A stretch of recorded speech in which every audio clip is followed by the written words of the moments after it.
Sveiki visi, sveiki prisijungę prie mūsų pirmosios gražios dienos ir ko gero ne tik poilsiautojai gali džiaugtis šią nuostabę saulėtą dieną ir duotomis keliomis pagrindinėmis dienomis nusiimti taip mūsų augintą brangų derlių.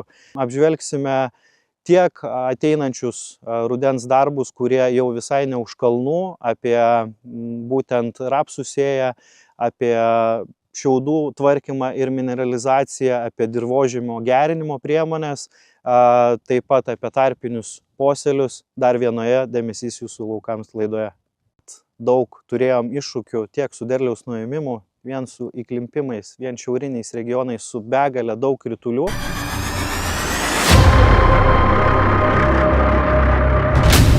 Būtent šitame lauke apie 8-9 tonos birėjo būtent kviečių, tai galim padauginti iš 1,2, tai turėsim tikrai apie 10-11 būtent tonų ir šiaudų šitoj vietoj.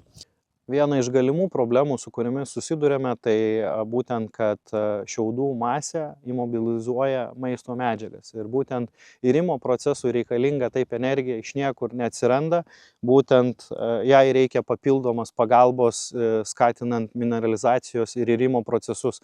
Tam, kad būtent viskas veiktų nepriekaištingai, rekomenduojame savo laukuose būtent prieš skutimą išlaistyti arba išpurkšti mikrobus, bakterijas, kurios būtent skatina humifikacijos procesus, mineralizaciją ir skaido ligniną ir celiuliozę, kurie būtent kaip šiemet yra kaip niekad tvirti. Taip kad reikės pasistengti būtent su jų skaidimu.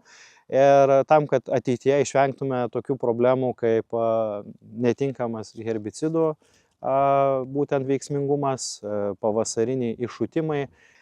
Kas liečia dabartinę rapsų sėją ir į ką reiktų labiausiai atkreipti dėmesį, tai reikėtų išnaudoti maksimaliai dirvoje esančią drėgmę, kadangi rapsas pasėtas į 1 centimetro gylį, jisai išdygs mums per 3-4 dienas. Tai tuo momentu labai yra gera terpė išnaudoti būtent dirvinius herbicidus.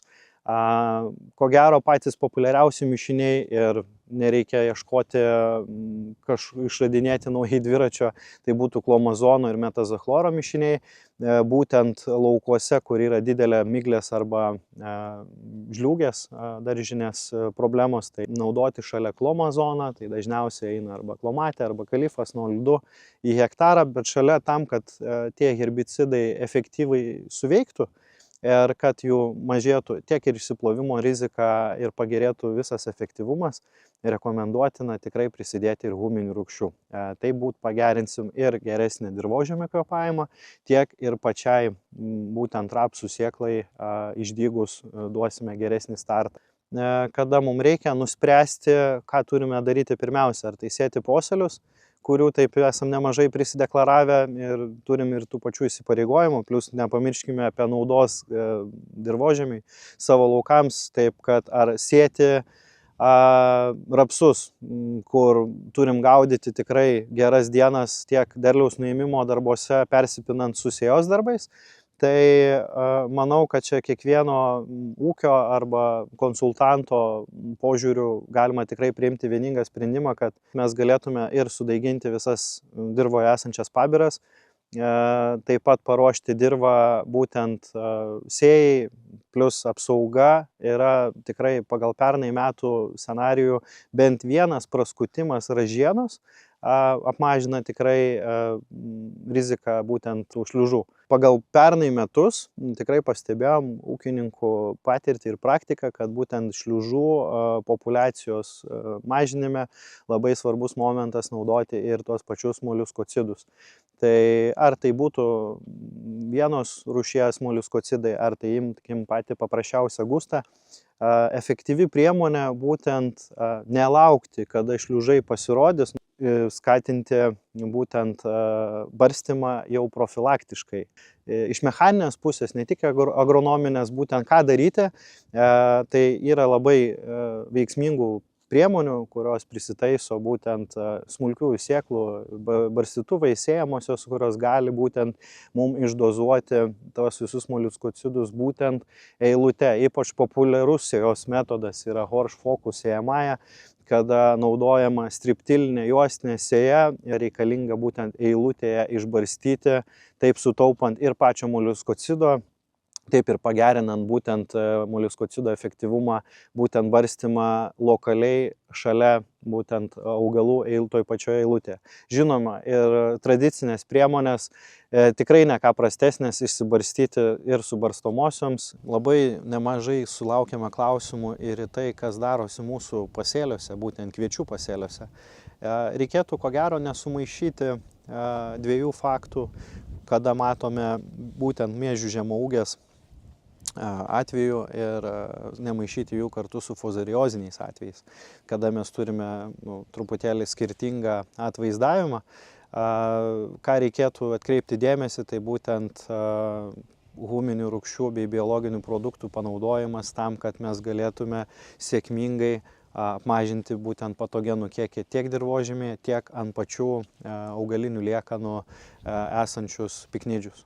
Reikėtų pagalvoti ir apie jų šiaudų skaidymo bei dirvojose esančių patogenų sprendimo klausimą.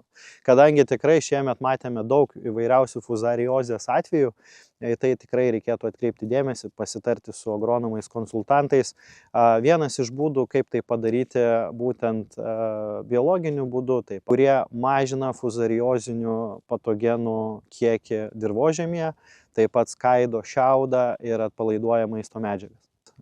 Taip pat labai svarbu yra tinkamas žemės paruošimas, rekomenduotina tikrai, ar tai būtų atseliavimas po kviečių, ar tai būtent po rapsų, tinkamas žemės paruošimas, vienas paprastas skutimas tam, kad galėtume sudaiginti masę pabirų, turint laiko ir tom pačiom piktžolėm pasiruošti prieš būtent kviečių sėją. Labai svarbu renkantis posėlinius augalus yra pasirinkti būtent mišinius, kuriuose yra mažai kryžmažiedžių augalų, tam, kad mes pratęstume patogenų ciklo būtent mūsų dirvožemiuose. Reikia rinktis įvairiausius augalus, kurie turi skirtingas biomasės, skirtingas šaknų sistemas, tam, kad jie galėtų prikelti ir atkelti į dirvožemio paviršių skirtingas maisto medžiagas. Labai svarbu, kad mūsų posėliniuose mišiniuose būtų ir saulėgrąža, ir bitinė facelija, grikis, dobilas, aviža, kuri taip pat dirvožemį palieka labai daug anglies. Labai svarbus momentas būtent sėjos laikas, į ką turime atkreipti dėmesį tam, kad galėtume užauginti didelę biomasę. Turime tikrai trumpą laiką tai padaryti. Geriausias momentas, ko gero, būtų juos pasėti iki rugsėjo 1 dienos, tam, kad augalai spėtų pasiruošti. Ir jeigu turėsim ilgesnį rudenį, taip kaip pernai metais, ko gero lengvas privolavimas ar sužalojimas augalų iki žydėjimo neleistų išsikvėpti maisto medžiagom juose. Tikrai linkiu jums kokybiškai nusiimti derlių kiek įmanoma greičiau, vertinant tai, kad kiekviena diena ir kiekviena minutė mums labai svarbi. Žinokit, aš pats to lėksiu į kombainą ir užsiimsiu darbais. Ačiū jums visiems, kas žiūrite, susitiksime kitose laidose, o aš bėgu į kombainą.